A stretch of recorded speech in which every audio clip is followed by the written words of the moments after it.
Muy bien, queridos hermanos y hermanas, reciban un saludo muy especial desde acá, desde la sala de redacción del programa de preguntas y respuestas. Tu pregunta es el tema. Qué bueno poder estar con ustedes hoy martes. Hoy martes es el primer martes de este mes de marzo, ya el tercer mes del año 2024. Y damos la bienvenida a cada uno de los que se están conectando, de los que van a estar conectados durante el programa. Y también a la hermana Raquel, bienvenida. Gracias. Señor le bendiga, qué bueno tenerla nuevamente en el programa el día de hoy. Y hemos estado estudiando una temática bastante interesante. Hoy vamos a continuar con un tema también relacionado sobre esta misma temática, sobre el vegetarianismo en la Biblia. Vamos a pedir la bendición de Dios y vamos a orar juntos, por favor.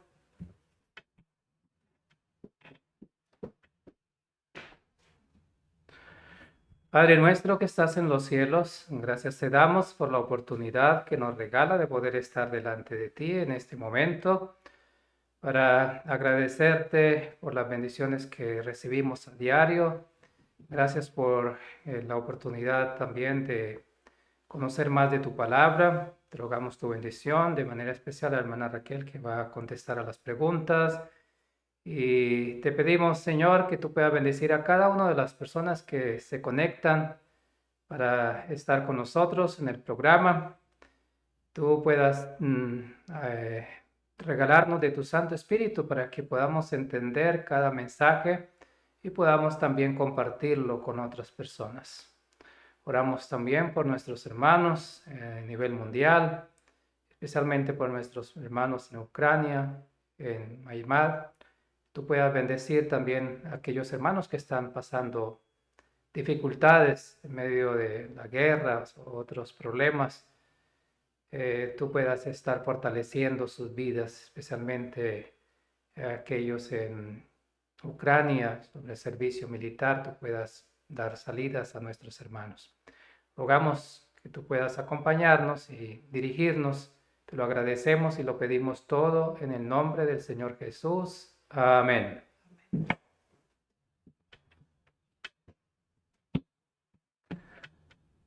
Muy bien, queridos hermanos y amigos, nuevamente sean todos bienvenidos. Es un gusto poder estar al aire en el programa de preguntas y respuestas.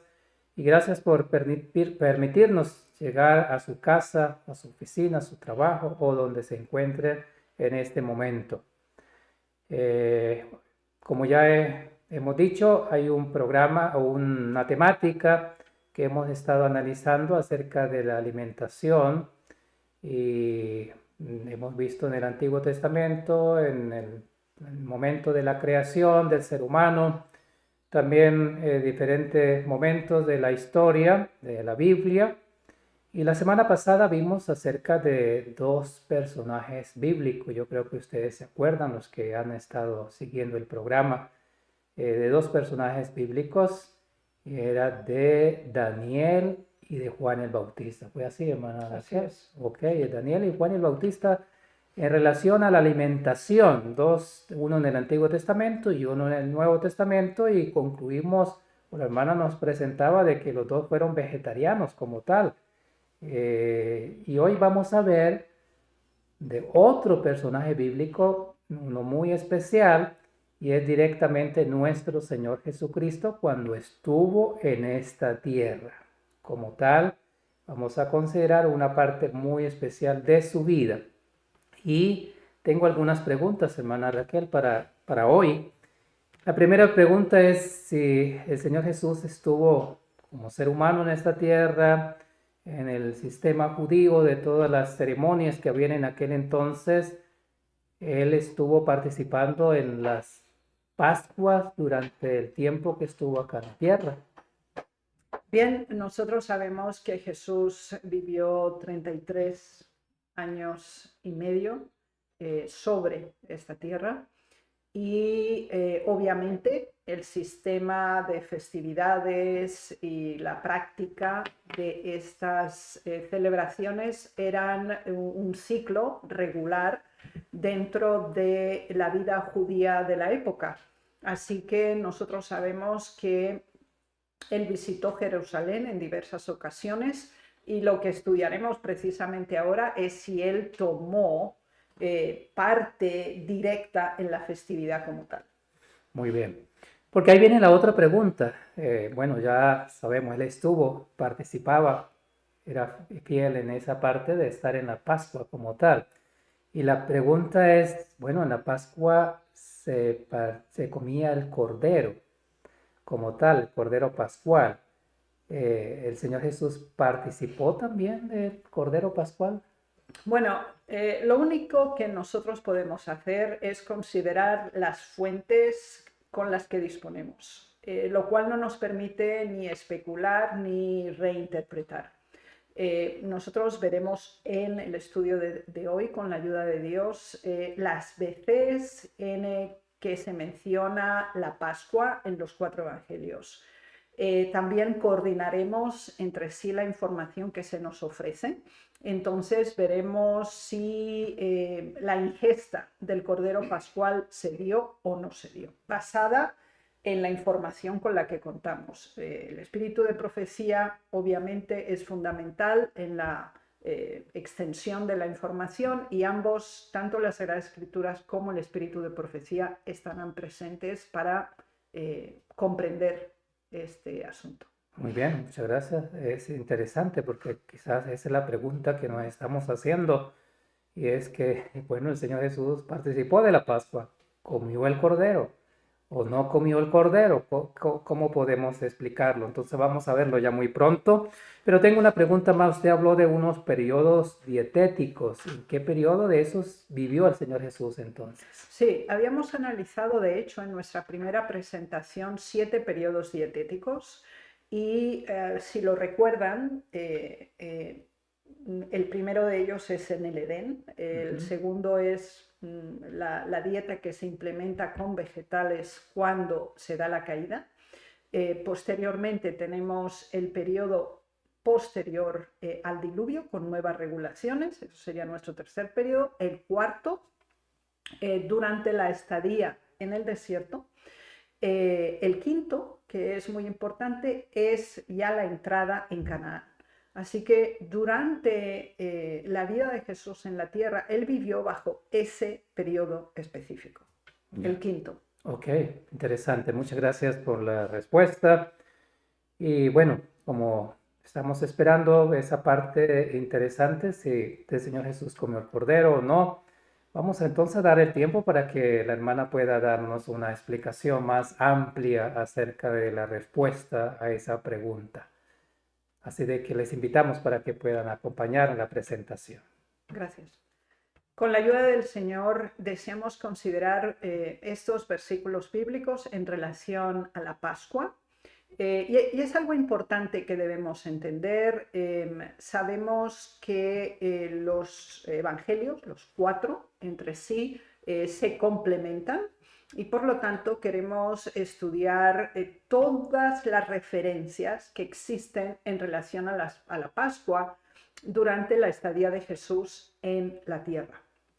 Bien, desearía introducirnos con Isaías 7:14 y Mateo 1:23, donde se anuncia claramente, proféticamente, en Isaías 7, la venida del Señor Jesús como Emmanuel, como Dios con nosotros, y su cumplimiento en Mateo 1:23. Así que vamos a tratar la estadía terrena de Jesús entre nosotros.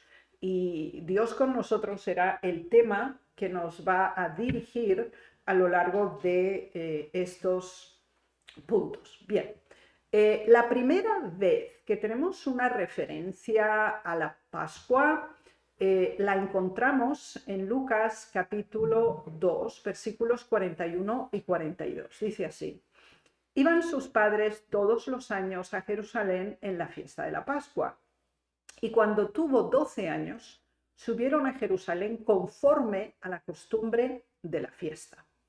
Nosotros conocemos esa escena y también, bueno, todos los elementos que se desarrollaron posteriormente. Pero a modo de introducción desearía que entendiéramos algo que es muy significativo y que está claramente expreso en la Biblia. Y se encuentra en Deuteronomio 16, versículos 5, 6 y 16. Cuando hablamos de la Pascua, la única excepción que tenemos que se celebró en casa, donde las personas vivían o podían compartirlo con su vecino o con otra familia de menor número de miembros, era cuando se estableció en Éxodo capítulo 12, previa la salida de Egipto. Posteriormente se nos dice, y vamos a leer estas citas de Deuteronomio 16, lo siguiente: no podrás sacrificar la Pascua en cualquiera de las ciudades que Jehová tu Dios te da, sino en el lugar que Jehová tu Dios escogiere para que habite allí su nombre. Sacrificarás la Pascua. 3 veces cada año aparecerá todo varón tuyo delante de Jehová tu Dios en el lugar que él escogiere. Primer elemento. Durante el periodo en el que Jesús nació hasta que él ascendió al cielo, nadie celebraba la Pascua en su casa. No había altares de sacrificio en ninguna ciudad. El único lugar donde se podía celebrar la Pascua y proceder con los sacrificios respectivos era en Jerusalén. Por lo tanto, lo que nosotros sabemos es que desde que Jesús nació hasta los 12 años, él nunca fue a Jerusalén. La Biblia nos dice claramente que la primera vez que sus padres iban cada año, tal como lo exigía al principio. Ahora, a él no lo llevaron hasta los 12. Vamos a explicar también por qué. Y veremos por qué esa edad era importante. Estamos aproximadamente en el año 10 de nuestra era. No voy a explicar el tema del calendario porque son 2 años después. Eso sería otro tema.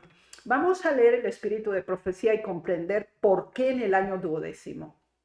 Se nos dice: entre los judíos el año 12º era la línea de demarcación entre la niñez y la adolescencia.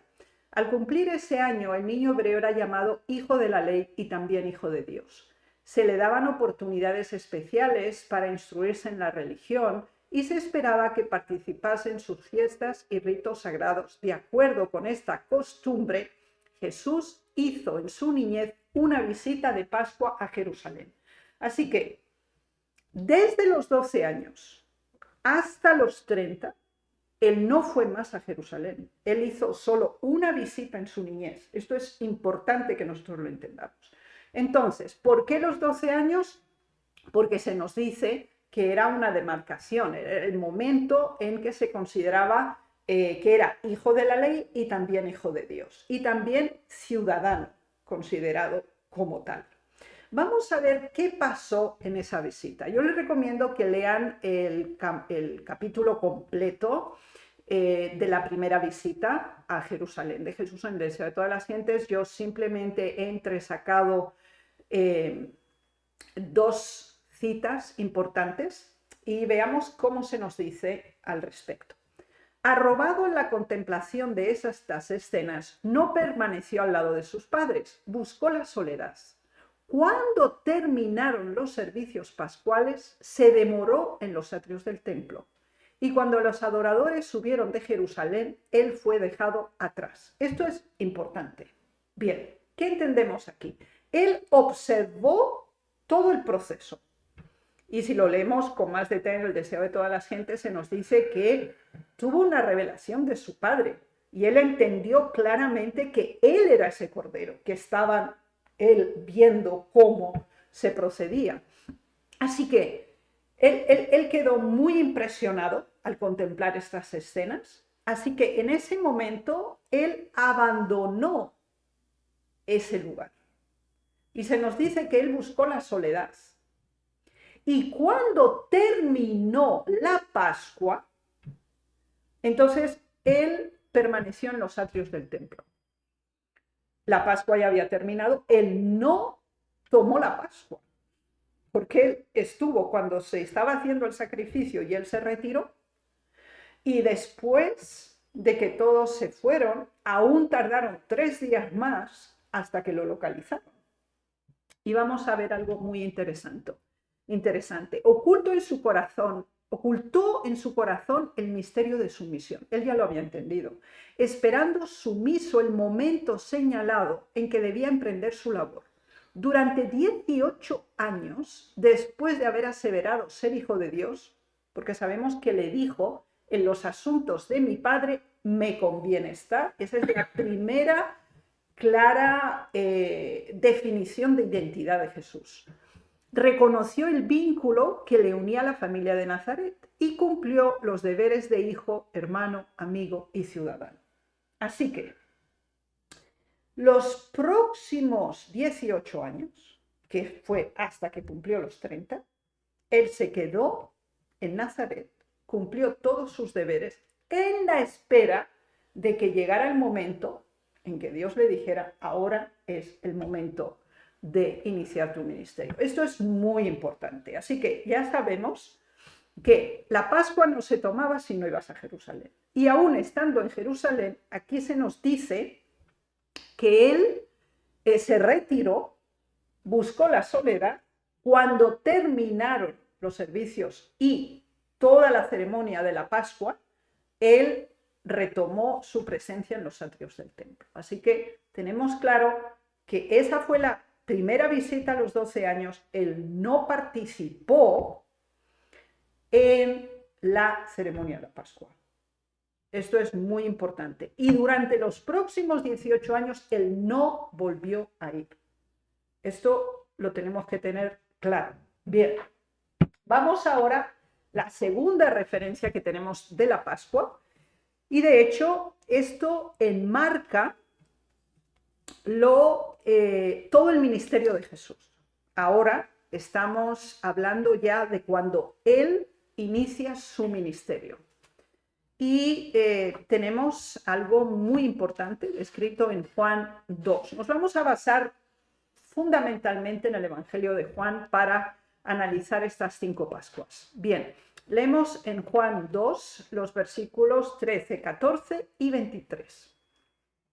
Estaba cerca la Pascua de los judíos y subió Jesús a Jerusalén y halló en el templo a los que vendían bueyes, ovejas y palomas y a los cambistas allí sentados. Estando en Jerusalén en la fiesta de la Pascua, muchos creyeron en su nombre viendo las señales que hacía.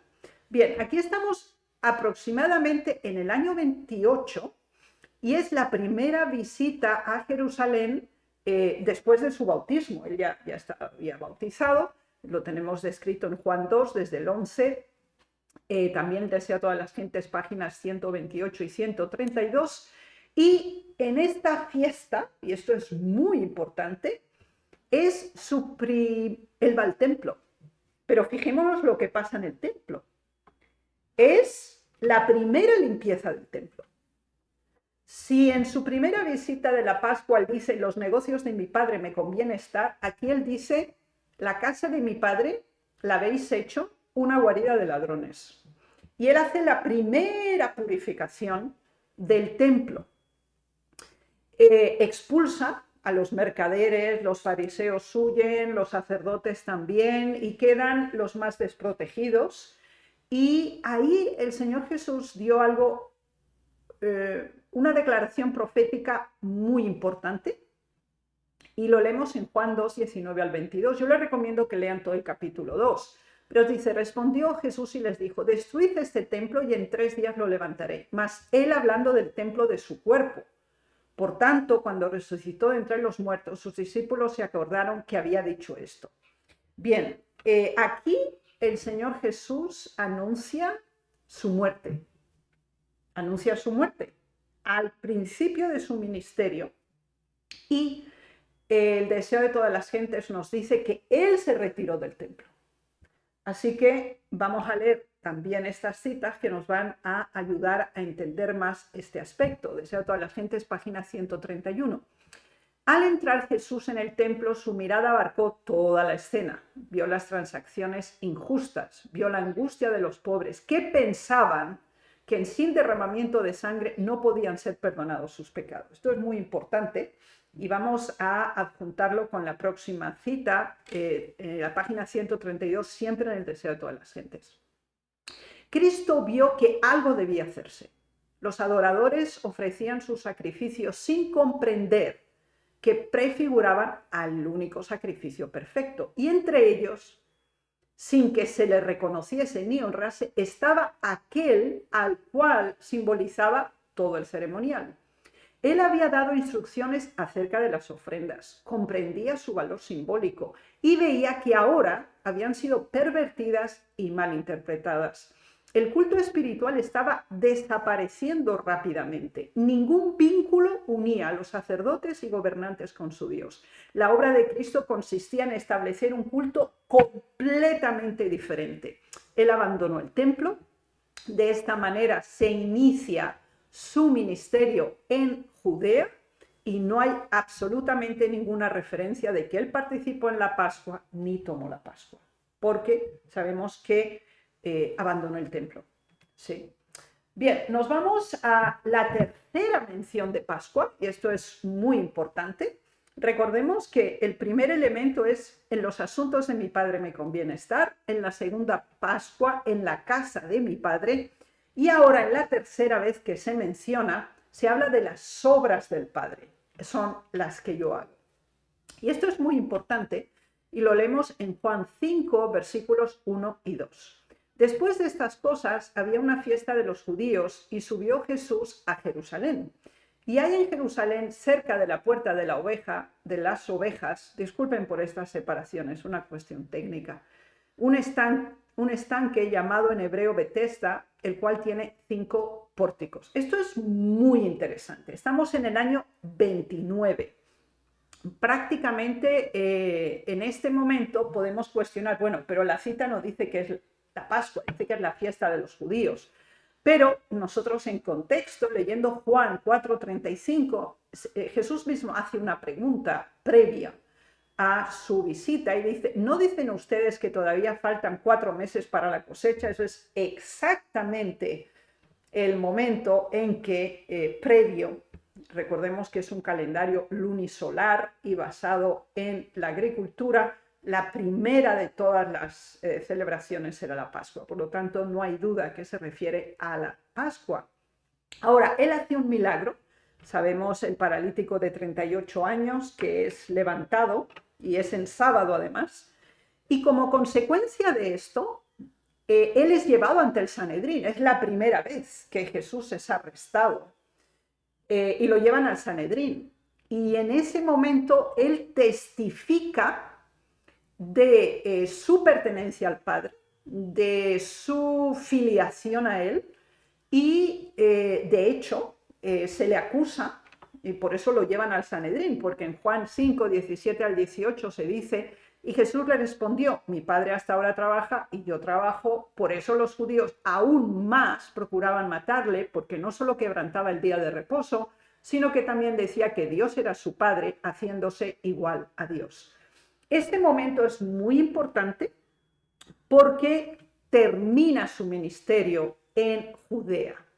Después de este gran milagro, después de ser convocado ante el Sanedrín, él cambia la reorientación de su ministerio y ahora sí se va a centrar específicamente en la provincia de Galilea. Su tiempo aún no había sido cumplido, así que no podía visitar más el área de Judea, donde los saduceos, el cuerpo sacerdotal, así como los fariseos, tenían una influencia significativa. Estamos en el año 29 y sabemos que él abandonó ese territorio, por lo tanto, en esa ocasión tampoco tomó la Pascua en Jerusalén. En ningún otro lugar podía tomarse. Y lo podemos leer claramente en el Deseado de todas las gentes. Jesús vino a Galilea como consecuencia, predicando el evangelio del reino de Dios, diciendo: el tiempo es cumplido y el reino de Dios está cerca, arrepentíos y creed el evangelio. La venida del Mesías había sido anunciada primeramente en Judea, justamente en este momento. La manifestación de su divinidad en la purificación del templo, la segunda vez, sus milagros de sanidad, esta tercera, y las lecciones de divina verdad que procedían de sus labios. Todo proclamaba lo que después de la curación del paralítico en Betesda había declarado ante el Sanedrín su filiación con el Eterno. Y ahora viene la parte importante. El Sanedrín había rechazado el mensaje de Cristo y procuraba su muerte. Por tanto, Jesús se apartó de Jerusalén, de los sacerdotes, del templo y de los dirigentes religiosos, de la gente que había sido instruida en la ley, y se dirigió a otra clase para proclamar su mensaje y congregar a aquellos que debían anunciar el Evangelio a todas las naciones. Esta es la tercera vez que él abandona el templo en ocasión de la Pascua sin participar.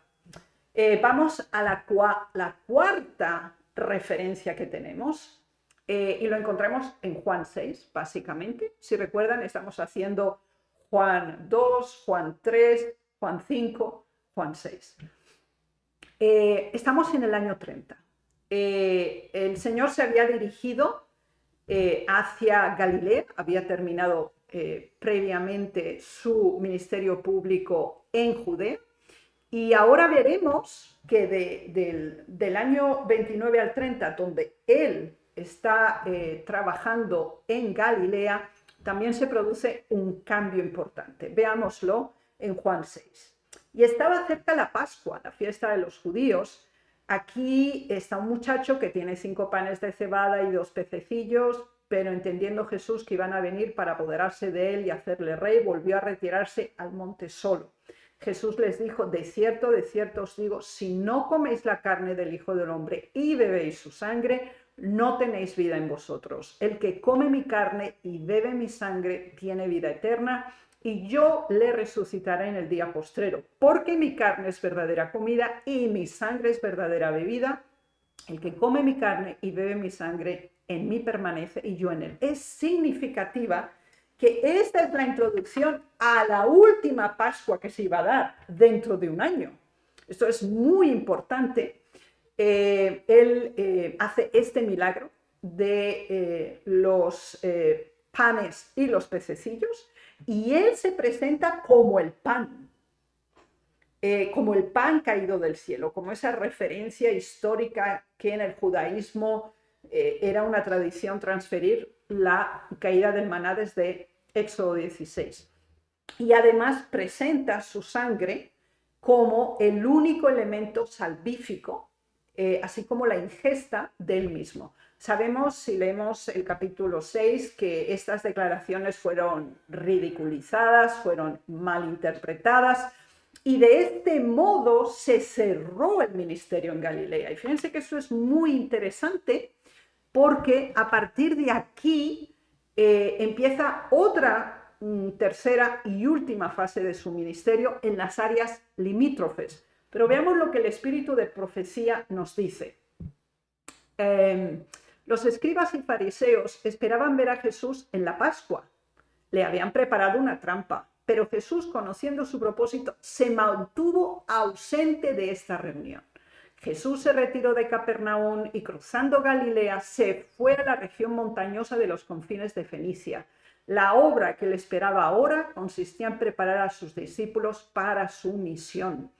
Se preguntaban por qué habría de ir voluntariamente a Jerusalén para recibir el trato que les había dicho que iba a recibir. Aquí el Señor les anuncia al salir de Galilea, porque primero sale de Judea porque lo están persiguiendo para matar. Él se va a Galilea, su segundo año, para evitar una confrontación. Los fariseos lo esperaban, que viniera la Pascua, obviamente. Él no fue y reorientó su ministerio a otras áreas limítrofes y termina su ministerio en Galilea. Así que en esta cuarta ocasión tampoco se produce tal ingesta.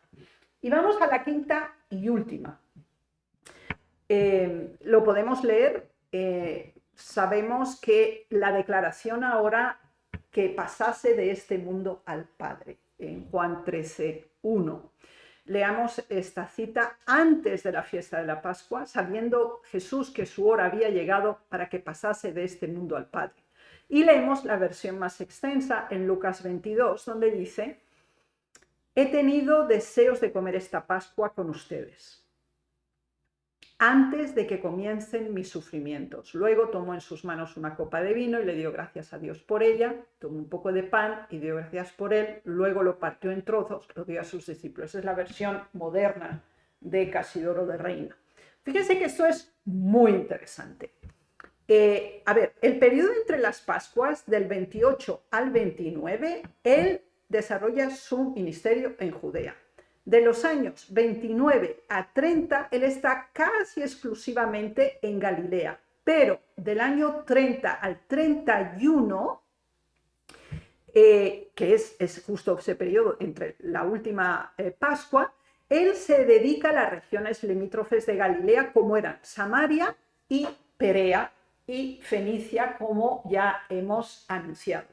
Así que él les dice, es la primera vez en todos los evangelios, en los 4, que Dios, Jesús, dice, quiero comer esta Pascua. Hasta este momento no hay ingesta de Pascua. Ahora deseo comer esta Pascua con vosotros. Bien, ¿qué significaba? A ver, Juan 1:29. Recuerden que la introducción que Juan el Bautista hace de Jesús lo llama he aquí el Cordero de Dios que quita el pecado del mundo. En una transliteración de esta declaración, todo judío entendía es el Cordero Pascual. No había duda. Primera de Corintios 5:7 nos dice, porque aún Cristo, nuestra Pascua, ha sido sacrificado. Y Apocalipsis 13:8 dice, en el libro de la vida del Cordero que fue inmolado. Así que esta es la última Pascua y Jesús dice, yo voy a comer esta Pascua. Esta Pascua sí la voy a comer. Y aquí se nos dice también qué comió. Y se nos dice el vino y el pan. Y si ustedes se acuerdan de la Pascua no celebrada del año 30, él ya anuncia mi sangre y anuncia mi carne, lo cual se convierte en una realidad tangible en esta última Pascua. Y en Mateo 26:2 se dice, sabéis que dentro de 2 días se celebra la Pascua y el Hijo del Hombre será entregado para ser crucificado. Veamos en Cristo nuestro Salvador diversas citas. Era la última Pascua que el Señor iba a celebrar con sus discípulos. Era realmente la última que había de celebrarse. Pues cuando se mataba el cordero era para enseñar al pueblo lo referente a la muerte de Cristo. Y cuando Jesús, el Cordero de Dios, hubiese sido sacrificado por los pecados del mundo, entonces no habría más necesidad de matar un cordero para representar su muerte.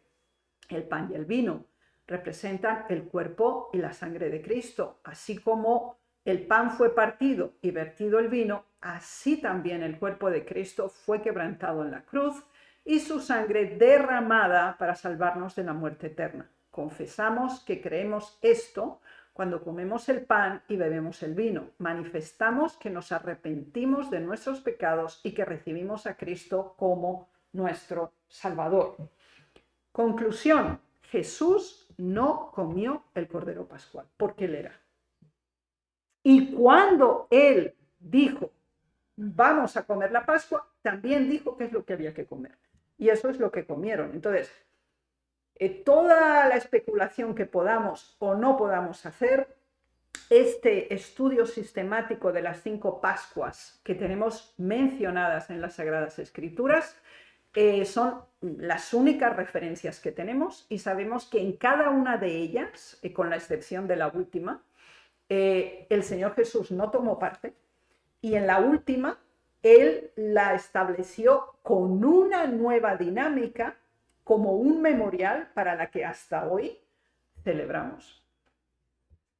Muy bien, muchas gracias, hermana Raquel, por esa amplia explicación acerca de lo que sucedió con el Señor Jesús en la Pascua como tal. Y es interesante porque seguramente hay algunos datos que uno dice, bueno, era la Pascua, especialmente esos 3 años y medio de su ministerio. Entonces, ¿cómo podía él no cumplir la ley? Porque si no se participaba, no era un incumplimiento de la ley como tal, que tenía que ser parte de como un judío. Bien, o sea, él iba, Ajá. menos una excepción que ni siquiera fue, Ya. ¿sí? Entonces, bueno, Jesús tenía la autoridad para hacer eso. Por ejemplo, cuando fue el tema del tributo que había que pagar al templo, Ya. entonces los fariseos y los saduceos intentan entramparlo de dos formas. Uno, el impuesto que había que pagar al templo. Todo varón tenía que pagar un impuesto al templo por año, un denario. Y además estaban los impuestos a Roma, que ellos aborrecían esto, pero lo usaron como una trampa. Entonces Pedro se adelanta y dice, sí, no, Jesús también lo paga. Jesús estaba exento de pagar el tributo. Que él mismo lo presentó. Exactamente. Entonces Pedro sí tenía que pagarlo, pero Jesús estaba exento. En este caso Jesús estaba exento. Ya. Él estaba completamente exento porque él era la Pascua. era la Pascua. Ya, es bastante interesante, ¿no? Entonces, a ver, había elementos de excepción y en este caso él mismo representaba y él fue presentado como el Cordero Pascual. Ya. Entonces, en su caso, no representaba ninguna transgresión. Ya, porque los discípulos también le dijeron, preparen la Pascua, ¿no? Porque yo quiero comer con ustedes. ¿Qué prepararon ellos? No solamente el pan y el vino, también tuvieron que haber preparado lo demás, que era costumbre. Bueno, hermano, yo no puedo adelantar un menú que bíblicamente no está. Entonces, ¿cuál era la preparación? Bueno, el Señor Jesús le dijo, ustedes van a ir a tal lugar. Sí. Se van a encontrar con tal persona y Lo esta van a persona seguir. le van a decir que buscan y ustedes le van a decir, el maestro busca y ellos le van a indicar. Entonces, era todo un proceso que había que hacer, ¿sí? Y vemos que la preparación que hicieron pues fue bastante carente porque según la costumbre alguien tenía que estar para lavar los pies y no había nadie. Y ellos desde luego no lo iban a hacer. Y entonces vemos que también se hace un cambio en la dinámica de la Pascua, porque ellos no se planteaban este punto, porque la tradición es la mesa y la comida. Ahora el Señor Jesús introduce el lavamiento de los pies, que se daba los pies y las manos, pero separadamente.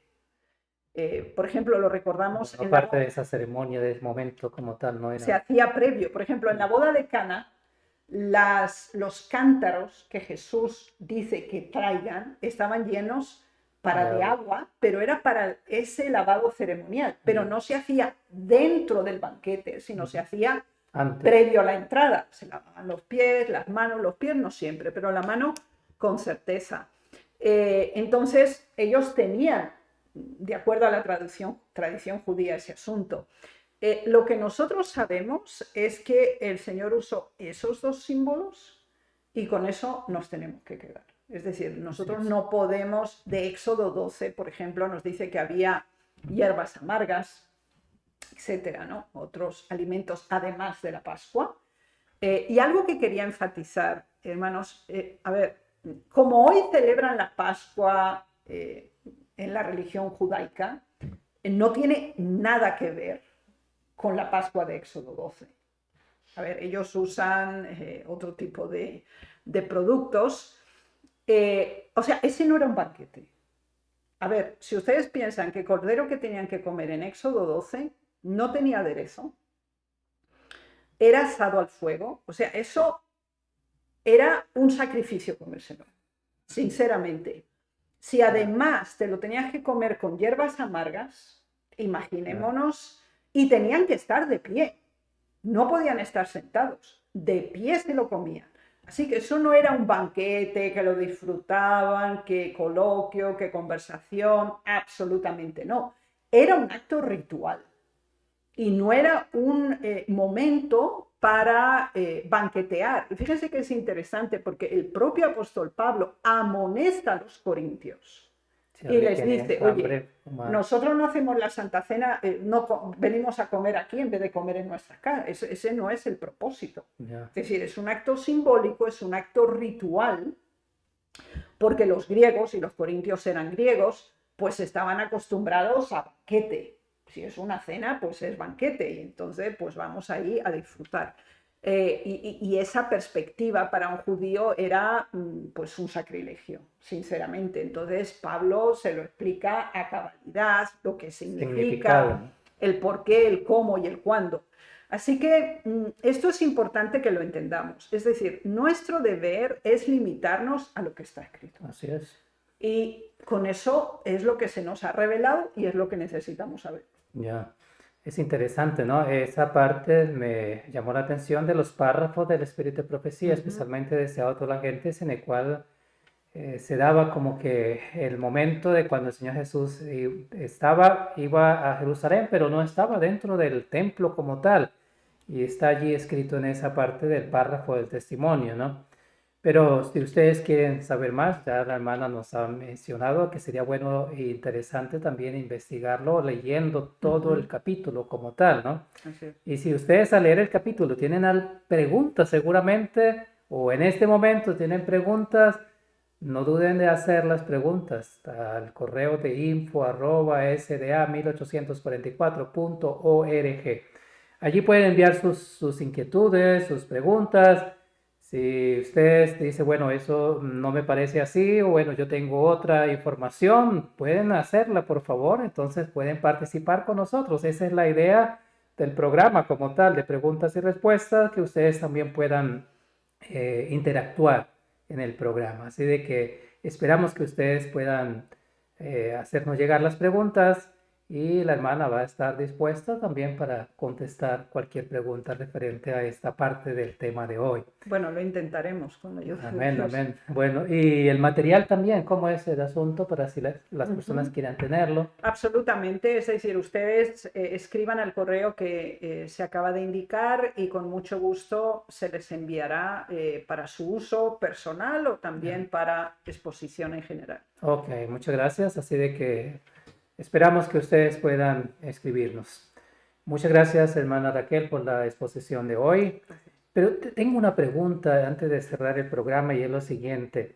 Aquí hablamos hoy de la Pascua, donde cual se comía el cordero como tal, pero hay otros tipos de alimentos de carne que también se comían en aquel entonces. Sí, Por ejemplo, el pescado. ya. ¿Qué podemos decir acerca de esto de pescado? ¿Señor Jesús comió pescado? ¿No comió pescado? Ya. No, no me va a contestar ahora, por favor, Ok. porque yo quiero invitarles para que sea la próxima semana, porque hoy ya el tiempo se nos ha ido, así de que están invitados para la próxima semana.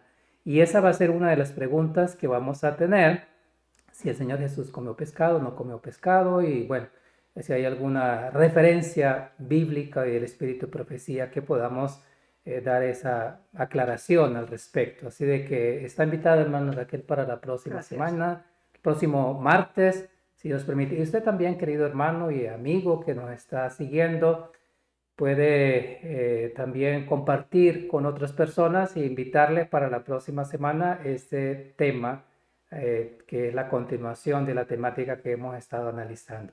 Muchas gracias por habernos acompañado hoy. Vamos a terminar con una oración, hermana Raquel, por favor. Gracias.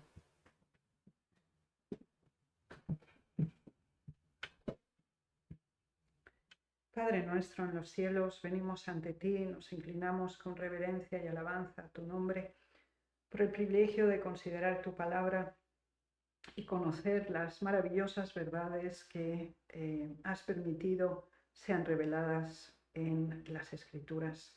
Gracias porque tú eres nuestro Cordero, tú eres nuestro sacrificio, nuestro Salvador, y de esa manera facilitas nuestro acceso a la salvación en ti. Ayúdanos a valorar, a entender y a hacer nuestro estos principios. En el nombre de Jesús. Amén. Amén. Nuevamente, muchas gracias, hermana Raquel, y no olvide la invitación a la próxima semana, Gracias. acompañarnos, y a ustedes también están invitados para que el próximo martes a la misma hora podamos continuar con la programación. El Señor les bendiga.